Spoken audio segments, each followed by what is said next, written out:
안녕하세요. 저는 최진경입니다. 청소년 심리 15주차 이번 학기 마지막 강의 청소년기의 심리적 부적응 두 번째 사이버 강의 시작하도록 하겠습니다. 이번 시간 학습 목차 보도록 하겠습니다. 13주차 3교시에서 불안장애에 대해서 말씀을 드렸었는데요. 이번 시간에는 우울장애야 또 반항장애, 품행장애를 묶어서 같이 설명을 해드리도록 하겠습니다. 우울장애에 대해서 살펴보도록 하겠습니다. 우울장애 또는 우울증 같은 의미입니다. 청소년기에 두드러지게 나타나는 대표적인 정신건강 문제인데요. 많은 사람들이 일상생활에서 우울한 기분을 경험하죠. 우리가 감기처럼 우울감을 많이 느끼지만은 그게 다 모든 사람들이 우울증의 진단을 받지는 않고 이제 일부 사람들이 우울증에 대해서 진단을 받게 됩니다.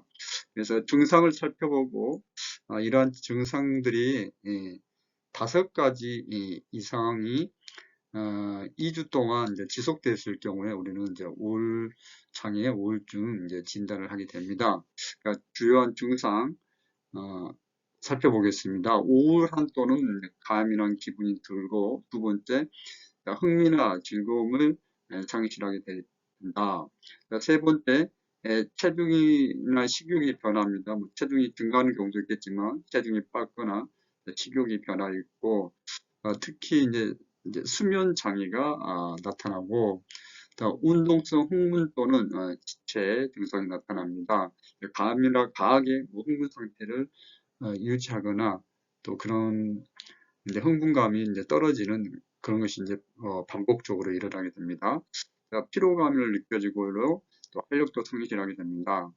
무가치한 느낌 또는 이제 죄책감을 들고 집중하지를 못하는 거, 집중하지를 못하기 때문에 어디 가서 뭐 계산을 잘 못한다든지 그렇기도 합니다. 심할 경우에는 또 죽음에 대한 생각 또는 자살 생각이나 행동을 하게 되는데 이제 이 우울증이 많은 사람들이 이제 자살로 이어지는 경우가 많아서 기본 증상도 아주 의미한 그런 증상입니다.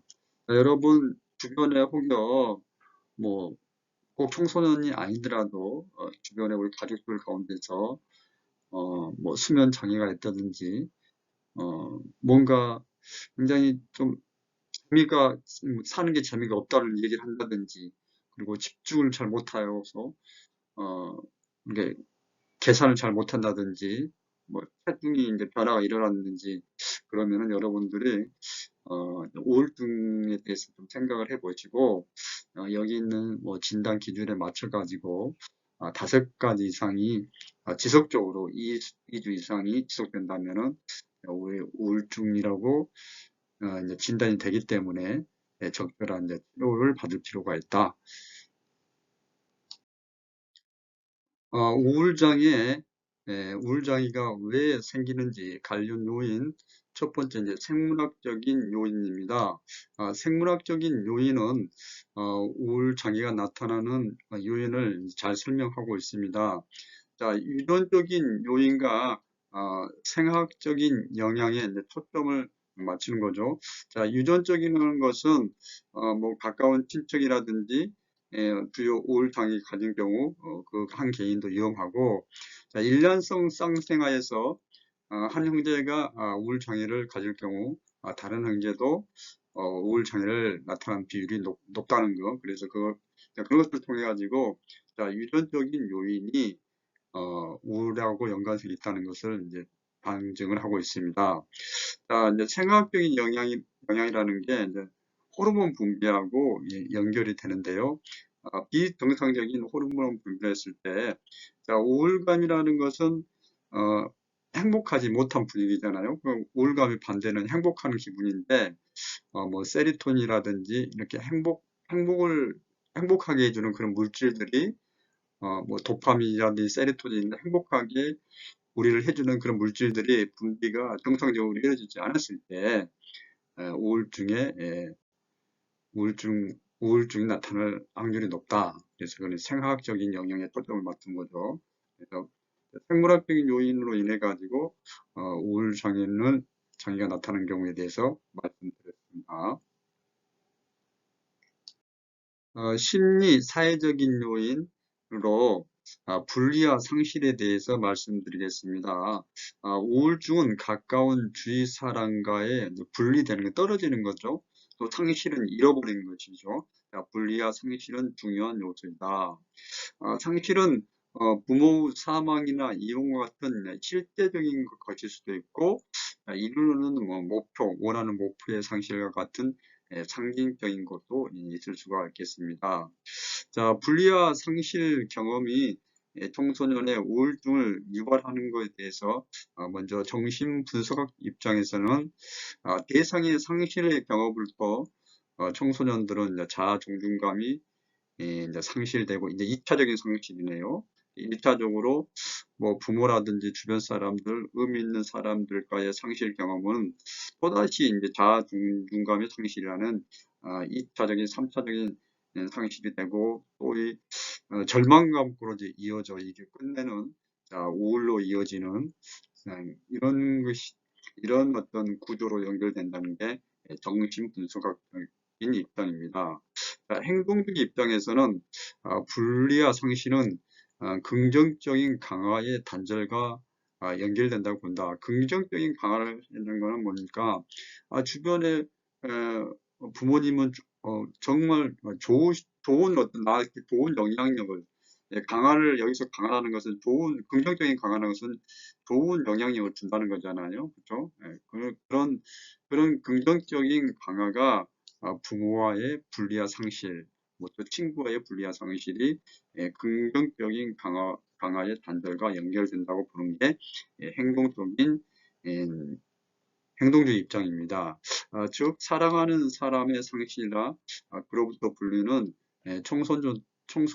청소년들에게 긍정적인 강화, 여러분 강화하니까 말이 좀 어려울 수 있는데 좋은 영향력을 주는 원천이 감소되는 결과를 가져오기 때문에 우울증으로 연결된다는 거죠. 우리 행동주의 입장에서는 긍정적인 강화의 단절이라고 보고 있습니다. 분리와 상실은 우리 청소년들에게 꼭 청소년이 아니더라도 성인들에게도 우울증을 앓게 하는 안타까운 그런 이제 사회심리적인 요인이 되겠습니다. 심리 사회적 요인으로 스트레스 및 이제 사회적인 압력을 생각할 수가 있는데요. 가족 관계라든지 교우 관계, 또 학교 생활하면서 불안정한 어떤 학업 성적 등으로 인해서 우리 청소년들이 스트레스를 받고 이런 스트레스가 이제 우울로 이어진다는 거죠. 예. 여러분, 스트레스 가운데서도 청소년들이 겪는 가장 큰 스트레스가 학업 성적에 대한 스트레스죠. 이게 지나칠 경우 우울로 이어진다는 겁니다. 좀 더 보겠습니다. 과도한 입시 경쟁으로 인해 학업에 우리 청소년들은 불행하게도 집착을 하게 됩니다. 이 과정에서 성적이 잘 나오는 학생은 잘 나온 대로 또 성적이 떨어지는 학생대로 좌절감과 이제 실패감을 경험하게 되죠. 이게 상대적인 어떤 비교 우위를 계속 경쟁을 하다 보니까 잘하는 사람은 더욱 잘하는 그런 어떤 주위의 어떤 요구와 또 개인적인 그런 욕망으로 인해 가지고 끊임없이 더 높은 성적을 추구하다 보면은 공부를 잘하든 못하든 스트레스를 받게 됩니다.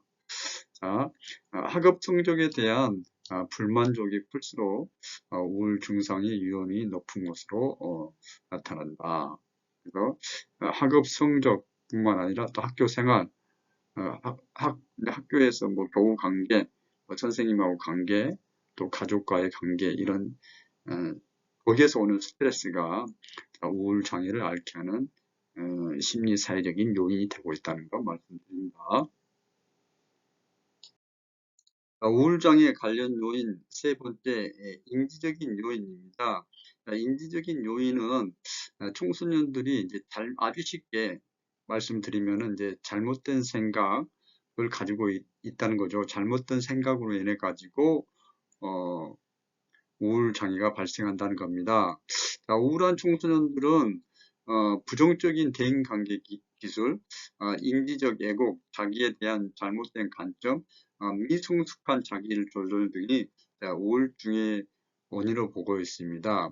대개 자존감이 낮고 다른 사람들은 별로 그렇게 생각을 하지 않는데도 본인 스스로가 자의적인 해석을 통해 가지고 자기 스스로를 좀 불행하다고 생각하고 그렇게 자기 조절이 안 됐을 경우에는 이제 우울증에 걸릴 확률이 높다는 거죠.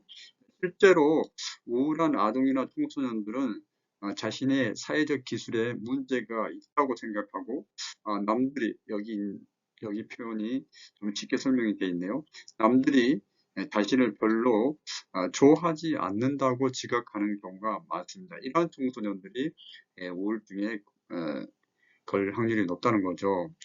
셀리그램은 학습된 무력감을 통해서 이제 우울증을 학습된 좌절감이라고 이제 설명을 하고 있는데요. 잠깐 설명을 드리겠습니다. 셀리그먼은 이제 개 실험을 통해 가지고 강아지가 이제 우리 아내가 있습니다. 그러면 전기 충격을 가하면은 처음에 이제 작은 충격을 하면 이제 강아지가 우리를 탈출하고 노력을 하겠죠. 그렇지만은 이제 뭐 탈출 못하고 좀 더 센 충격이 되면은 그래도 이제 탈출 못하게 됩니다. 그러니까 나중에는 이 강아지가 여기 있는 강아지가 아주 이제 작은 전기 충격에도 이걸 충분히 울타리 밖을 넘어갈 수 있는데도 불구하고 이제 포기를 해버리는 거죠. 그래서 스스로가 그 울타리 안에서 어, 벗어나지 않는 그런 무력감을 경험하게 된다는 거죠. 그게 이제 학습된 무력감인데, 이제 학폭을 설명할 때 이제 잘 설명을 해주겠습니다. 학폭을 당한 학생들이 처음에는 처음에 이제 지속적으로 이게 이렇게 학대를 받다 보면은 폭력을 당하다 보면은 충분히 본인이 그런 상황에서 벗어날 수 있는 상황인데도 불구하고 계속적으로 지속적으로 그 안에서 폭력을 당하면서도 헤어나지 못하는 그런 게 이제 학습된 무력감으로 잘 설명을 하고 있습니다. 청소년이 자신이 환경에 대한 통제권을 전혀 갖고 있지 않다는 것을 지각하고 이를 반복적으로 학습함으로써 우울증과 유사한 무력감을 경험하게 되는데 이 무력감이 이제 우울증으로 연결된다는 거죠. 네, 통제권을 전혀 갖고 있지 않다는 것을 지각하고 그래서 나는 여기서 내가 학폭상에서 벗어날 수가 없어. 나는 어떻게 할 수 없을 거야. 이런 것들에 대해서 반복적으로 이제 학습함으로써 이제 우울증과 유사한 무력감을 이제 경험하게 된다는 거죠. 그래서 인지적인 요인은 잘못된 생각, 또 그 잘못된 생각이 청소년들에게 이제 어떤 무력감이라든지 자존감을 낮게 하여서 그게 결국 이제 우울증으로 연결이 되는 정말 좀 안타깝죠. 그래서 우리 청소년들이 인지적으로 바르게 사고하고 합리적으로 사고할 수 있도록 그런 상담도 필요하고 그런 것들을 통해 가지고 이제 우울로부터 벗어날 수 있도록 기도를 해야 된다고 생각합니다. 반항장애와 품행장애입니다. 유사한 내용이기 때문에 같이 묶어서 이제 설명드립니다. 반항장애와 품행장애를 가진 청소년들은 주변의 사람들을 괴롭히고 못살게 굴고 공격적인 행동을 하는 나쁜 놈들이죠. 자, 일반적으로 발달 과정상에서 좀 자연스럽게 청소년들이 뭐 싸우기도 하고 화내기도 하고 이런 공격적인 행동을 하긴 하는데요. 이걸 뭐 심각하게 사회적으로 제재를 하거나 심리적인 장애로는 구분하지 않습니다. 그냥 발달 과정상의 이제 자연스러운 현상으로 인식하고 좀 시간이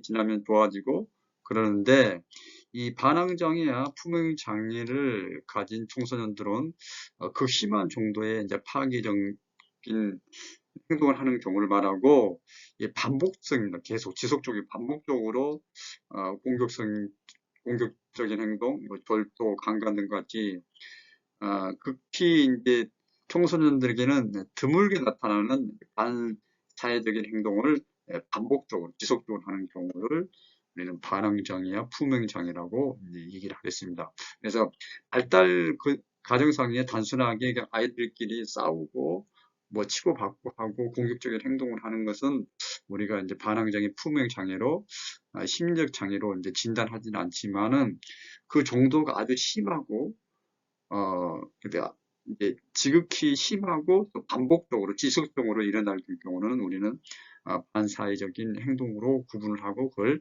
반항장애, 품행장애라고 얘기를 하고 있습니다. 네, 반항장애 이제 진단 기준이 있는데요. 내용은 어렵지 않기 때문에 제가 한번 쭉 읽어드리겠습니다. 자주 버럭 화를 낸다, 어른과 논쟁한다, 어른이나 어른의 요구나 규칙을 무시하거나 거절한다.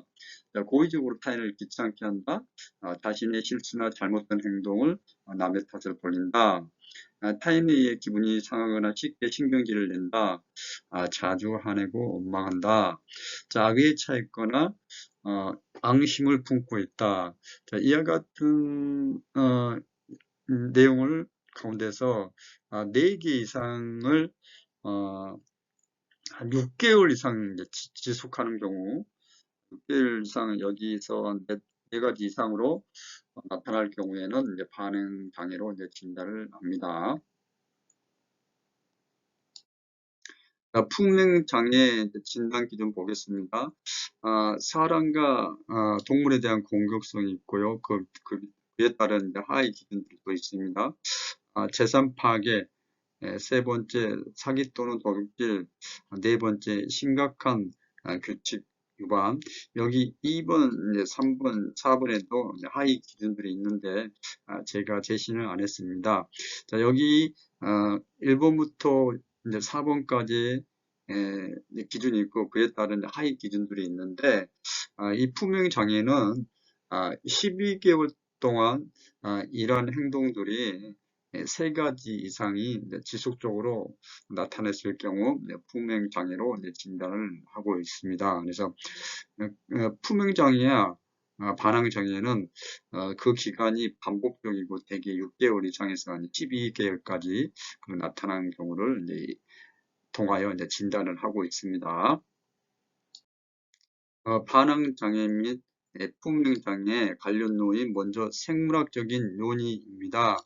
자, 심각한 품행 장애 청소년들은 행동 활성 체계가 과도하게 기능하고 행동 활동 활성 체계라는 게 되게 체질적으로 그 동적인 그런 거죠. 그리고 또 행동 억제 체계가 미흡하게 이제 기능하고 작동을 하고 있다는 거죠. 이제 반항의 품행 장애를 가지고 있는 청소년들은 되게 생물학적으로 행동 활성체계, 즉 매우 동적이고 공격적인 그런 기능을 가지고 있다는 거죠. 끊임없이 이제 강한 자극을 추구하고 극심한 자극에 대해서도 요구 풍족이 오르기 때문에 계속 더 강한 그런 어떤 액션을 취하게 됩니다. 신경항 물질이나 호르몬 분비에서 일반 청소년들과는 다른 것으로 보고는 되고 있습니다. 제가 그 아이들 지도할 때 초등학생 6학년 남자아이가 선생님 저는 가만히 있어도 화가 나요. 신경질적으로 돼요. 뭐 그렇게 얘기하는 거예요. 그런 요인은 봤을 때, 제가 그 친구는 특별히 행동 활성차기가 되게 과도하게 기능을 하는 것 같았고, 이제 다른 사람에 비해서 호르몬 분비도 일반 청소년과 다른 것으로 이제 좀 해석이 됐습니다. 그래서 그 친구에 대해서 생물학적인 요인으로 인해 가지고 그런 반항 장애, 이제 품행 장애가 나타났던 것으로 해석한 그런 사례가 있습니다. 반항장애, 품행장애 관련 요인, 이제 가정적인 요인이 있는데요.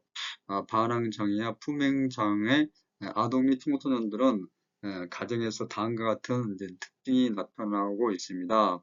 자, 부모로서 책임감이 이제 부족하고 자녀 출생 후 첫 1개월 동안 부모와의 불안적 애착이 형성됐을 경우 이 반항장애와 품행장애가 나타나는 경우가 많았다. 그래서 여러분 정말 아이가 태어났을 경우 뭐 첫 1개월 동안뿐만 아니라 한 몇 년 정도는 아, 저 이제 부모와 안정적인 애착을 형성할 수 있도록 해야 됩니다. 그래서 저는 어린이집도 일찍 보내는 것에 대해서 이제 반대를 하고 있습니다.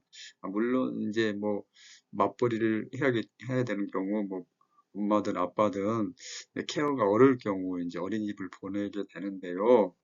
가능하면은 어, 생후 몇 년 동안은 안정적인 애착을 형성할 수 있도록 아이들을 잘 케어를 하는 게 바람직하다. 그런 것들을 통해 가지고 아이들이 이제 성장했을 때 이런 반항장애라든지 품행장애를 갖지 않고 정상적인 아동과 청소년으로 성장하는 기반을 마련해 줘야 된다는 거. 또한 가족 구성원들이 서로에게 빛나를 하는 반면 좋은 활동이나 애정 표현은 이제 적게 하고 있다. 부모가 훈육할 때 가혹하고 비일관적이며 자녀의 행동에 초점을 맞추기보다는 자신의 감정에 따라서 이제 훈육하는 경우가 있다.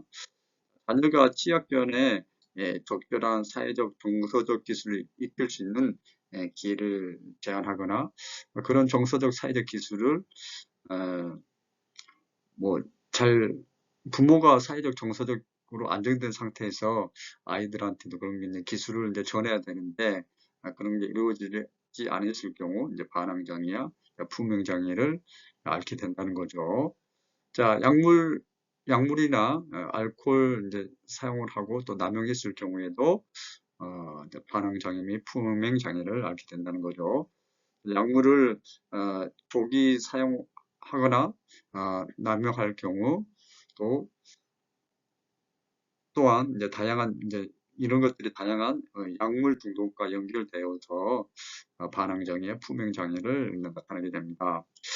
파괴적인 문제 행동과 약물 남용이 종종 함께 나타나거나 서로 이제 영향을 주고 이제 서로를 상승시키는 경우가 많다는 거죠. 심각한 행동 문제를 가진 청소년일수록 약물 남용을 하는 경우가 더 많은 것을 이제 보여주고 있습니다. 이제 최근에는 우리 청소년들이 약물 이제 사용이 예전보다는 많이 줄고 있고 그에 따른 문제는 많이 이제 악화가 되고 있는 건 사실입니다.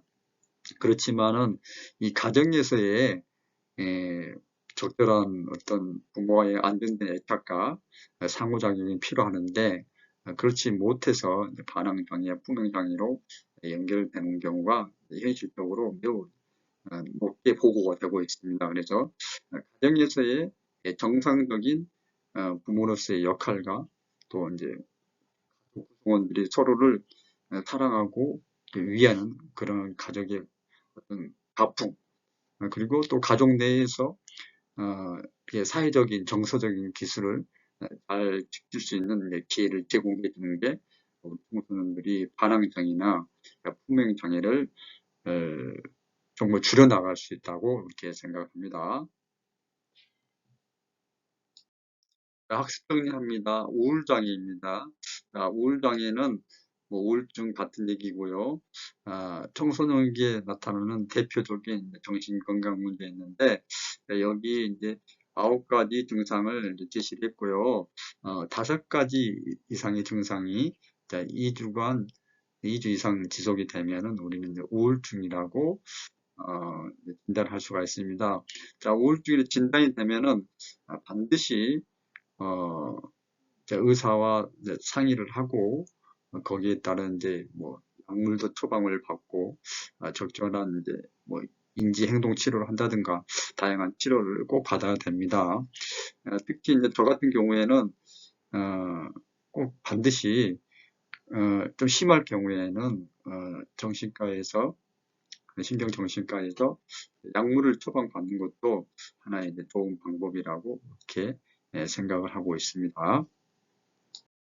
자, 우울장애가 생기는 관련 요인, 첫 번째 이제 생물학적인 요인에 대해서 말씀드렸습니다. 자, 유전적인 요인과 생화학적인 영향에 초점을 맞춰서 말씀을 드렸는데요. 가까운 친척이 주요 우울장애를 가진 경우 개인의 위험성도 커지고요. 비정상적인 호르몬 분비도 우울장애를 앓게 됩니다. 그래서 세로토닌이라든지 도파민이라든지 행복물질이 우리를 이제 기분 좋게 하는 그런 물질이 호르몬이 비정상적으로 분비되었을 때 우울장애를 앓을 수 있다는 거죠. 두 번째 이제 심리 차이적인 요인입니다. 분리와 상실에 따른 어, 분리와 상실에 따른 이유로 인해서 우울감을 이제 겪게 된다는 거죠. 그래서 우울증은 가까운 주위 사람의 분리와 상실은 중요한 요소가 됩니다. 상실은 부모의 사망이나 이용과 같이 실제적인 것도 있을 수가 있고, 목표의 상실과 같은 상실적인 것도 있을 수가 있습니다. 분리와 상실이 우울하고 상관관계가 높은 것으로 보고되고 있습니다. 우울장애 관련 요인으로 스트레스가 심리사회적인 요인 가운데 이제 스트레스가 우울하게 만든다는 거죠. 가족관계, 친구관계, 또 학교 생활에서의 오는 그런 스트레스, 특히 학업 성적으로 인해 가지고 오는 스트레스로 인해 가지고 이제 우울이 나타난다는 거. 자, 인지적인 요인입니다. 잘못된 생각을 가지고 있는 거죠. 인지적인 왜곡, 비합리적인 사고 이런 것들이 우울하고 연결이 되는 건데 남들이 자신을 별로 좋아하지 않는다고 지각하는 경우가 많습니다. 이런 경우 남들은 그렇게 생각하지 않는데 본인 스스로가 비합리적이고 인지적인 왜곡, 비합리적인 사고, 또 인지적 왜곡을 통해 가지고 이제 우울감을 느낀다는 거죠. 셀리그먼은 학습된 무력감을 통해서 학습된 무력감이라는 개념을 통해서 우울증을 학습된 좌절감으로 이제 설명을 하고 있습니다. 자, 반항장애와 품행장애를 학습했습니다. 반항장애와 품행장애를 가진 아동과 청소년들은 주변의 친구들을 괴롭히고 못살게 굴고 공격적인 행동을 하게 됩니다. 자, 일반적으로 발달 과정상에서 나타나는 뭐 싸우고 화내고 거짓말하고 공격적인 행동을 하는 것과 다르죠. 반항장애와 품행장애는 반사회적인 행동을 반복적으로 하는 경우를 말합니다. 여기 진단 기준이 있는데요. 이 8가지 진단 기준 가운데서 6개월 이상, 4개 이상이 반복적으로 나타날 경우에 반항장애라고 진단할 수가 있습니다. 품행장애 진단 기준에 대해서 살펴보았는데요. 사람과 동물에 대한 공격성, 재산 파괴, 사기 또는 도둑질, 심각한 교칙 위반, 여기에 따른 각 하위 기준들이 있는데요. 여기 있는 기준들을 10개월 동안 이런 행동들이 3가지 이상이 지속적으로 나타났을 경우, 10개월이 아니라 12개월 동안 12개월 동안 이런 행동이 3가지 이상 나타났을 경우에는 우리 품행장애로 진단할 수가 있습니다. 자, 품행장애는 생물학적인 요인이 있죠. 대개 이런 청소년들은 행동 활성 체계가 과도하게 기능하고 행동 억제 체계가 미흡하게 작동을 한다는 거죠. 끊임없이 강한 강한 자극을 추구하는 그런 특성이 있는 청소년들이 반항장애와 품행장애가 나타나고 있습니다.